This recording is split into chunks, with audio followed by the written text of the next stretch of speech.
Hey, how's it going, folks? I believe this topic is very important, and how you play it out, how you plan it out, is very important to know.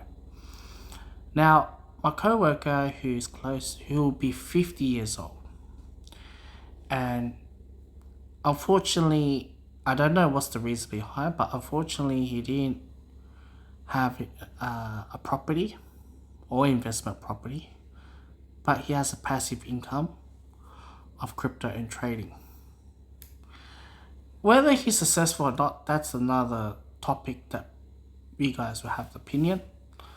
But what he's going through, he's been telling me like, even though he has a 20% or more than 20% able to purchase a property deposit right now. And he's been sharing his concern because what I'm raising with my current situation where the landlord is not fixing the roof, and he got really scared. I'm like, well, it's the same thing with crypto and trading. You don't know when it's going to crash. And I told him about it, and I told him to just encourage him to buy a house.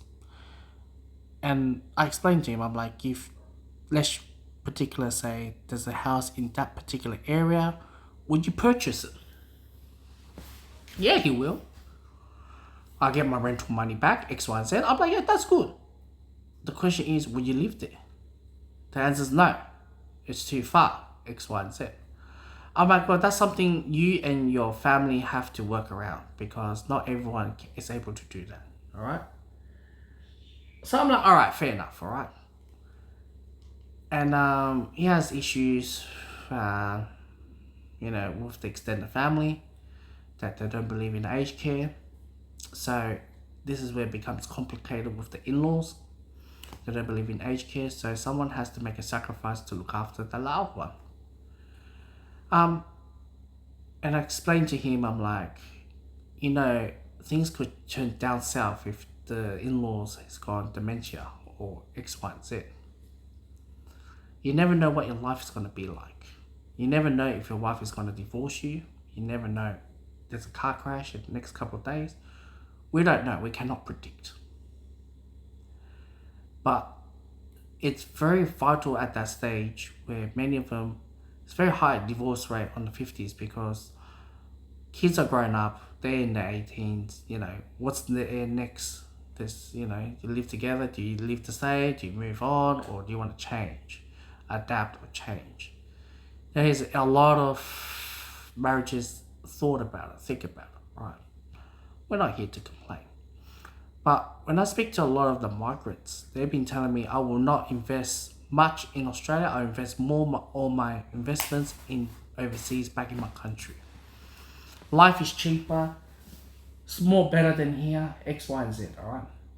I'm not going to complain or anything, but they have a good point where they can buy a house, they can build a house for 200,000, mansion house or whatever. You don't have to go through what we had to go through.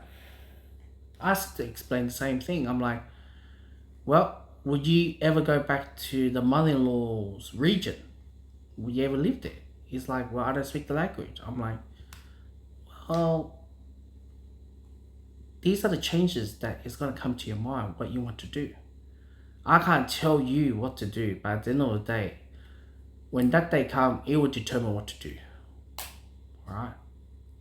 So that's what I told him. I'm like, and the conversation ended. For me, I'm in my 33. And to think about it, it's daunting. And I explained to him, you gotta play your cards right. And for me, I have to play my cards right as well. It's very vital to know everything like that, Obviously, I'm at the stage where I gotta think about my daughter as well. I can't be working like this non-stop. But yeah, that's what I'm trying to say in this video. That's all. Which is something I can look back on.